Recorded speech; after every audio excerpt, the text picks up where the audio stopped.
We've got one final storyteller this evening. She's got skin I'm very envious of. She looks like she just ate a light bulb. It's Deanna Moffitt.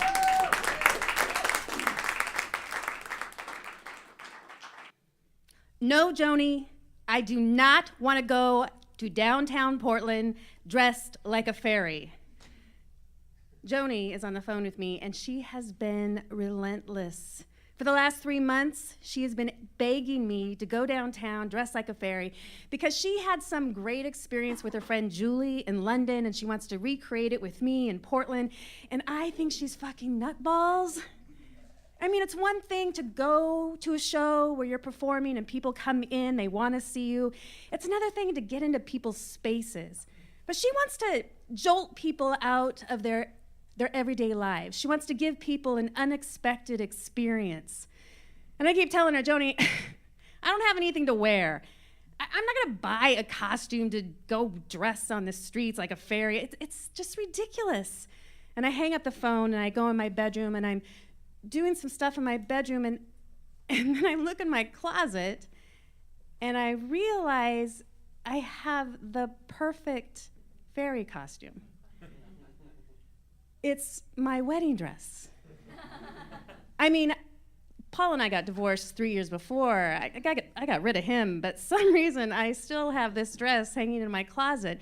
And it's perfect. It's one of those like multi-layered tulle skirts with ribbon on the bottom, and it's got a tight bodice with short sleeves and a V-neck front and sequins. And I thought, oh my God, I have that big blonde wig. I used it in that sketch show that I was in. And there was some wings I remember seeing a couple months ago at a party. You know what? I called Joni up and said, pick a day. I'll do it. And then do you guys ever do this? You agree to do something, and then on the day that it actually is, you think to yourself, what the fuck am I doing?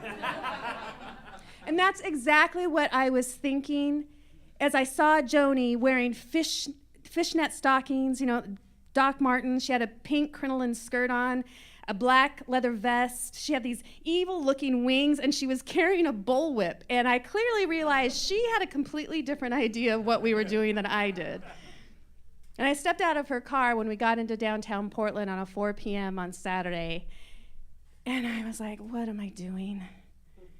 And that's when I heard this ear-piercing screech of this little blonde-headed little girl with pigtails, and she was pointing straight at me, and she goes, Mommy, it's a princess, it's a princess!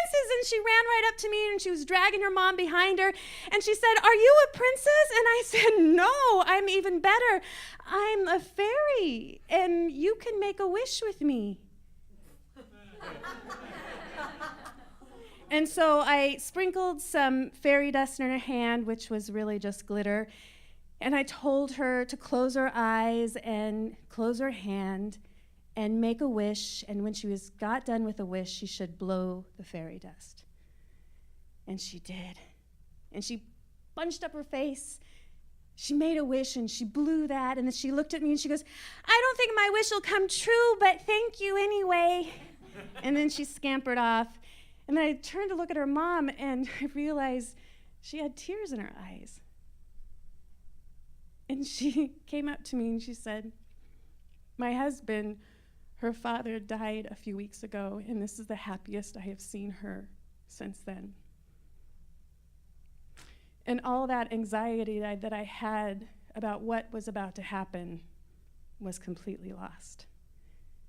And if you've ever been to Portland, you know there's an area called Pioneer Square, and that's where Joni wanted to go next. And in Pioneer Square, it is usually filled with street youth and homeless kids, and it's honestly a place on a Saturday late afternoon that I would avoid. These kids have, greasy hair and a lot of makeup. They're goth, and honestly, they stink.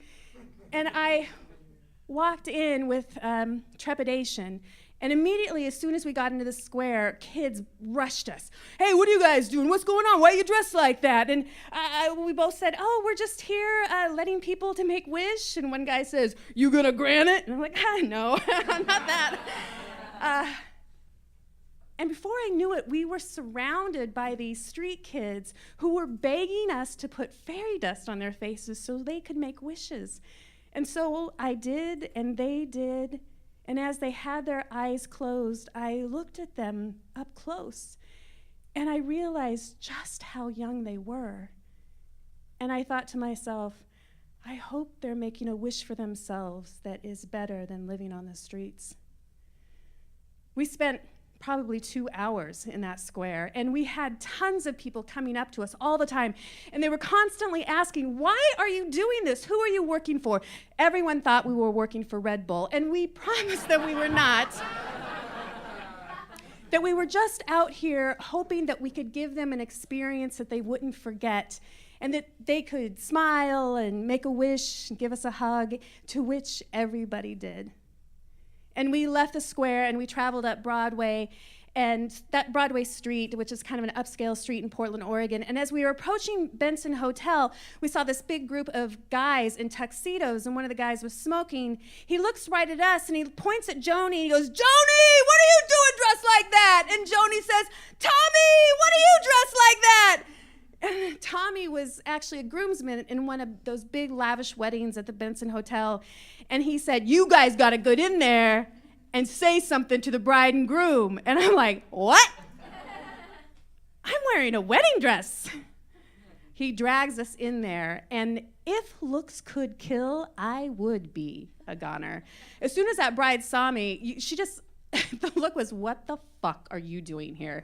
And Tommy went right up to her and explained, we were the urban fairies and we were here to make a wish to the bride and groom. And all of a sudden the music dropped out and someone handed me a microphone. They wanted me to say something at their wedding. I didn't even know who these people were.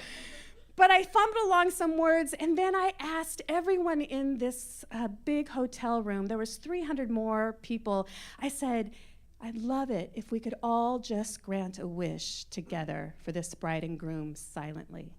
And I had everyone in the room close their eyes and make a wish for this couple that they were celebrating.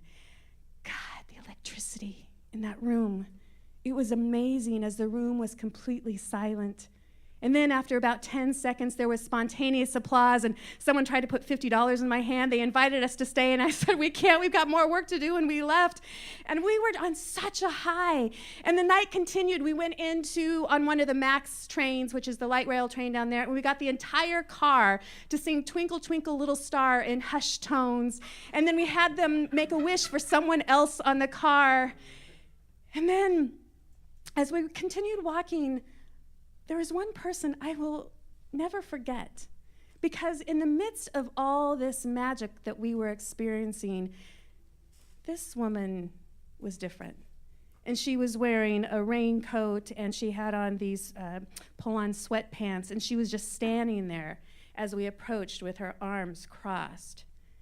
And I said, would you like to make a wish? And she said, no. I said, it doesn't have to be for you. You can make a wish for anything. Absolutely not. Oh. I think what you're doing is stupid. I don't know why you're out here. And I was so shocked. I mean, the mother and the daughter who just lost their husband, the kids on the street, the people who were at the wedding, everyone had hope. Everyone had belief that they could still make a wish, and yet she couldn't. And I couldn't understand how someone could just get that far gone. We continued on, and we went into a Borders bookstore. This was a time when they still had bookstores. And there was a gentleman, it was closing time by this time, and there was a gentleman who was pawing through some discs, some CDs, and they were playing Frank Sinatra over the sound system. And Joni went up to this man. He was wearing a blue button-down shirt, and he had kind of a messy, not messy, but just kind of a beard and shaggier hair, and he was probably in his 50s. And she said, would you like to dance?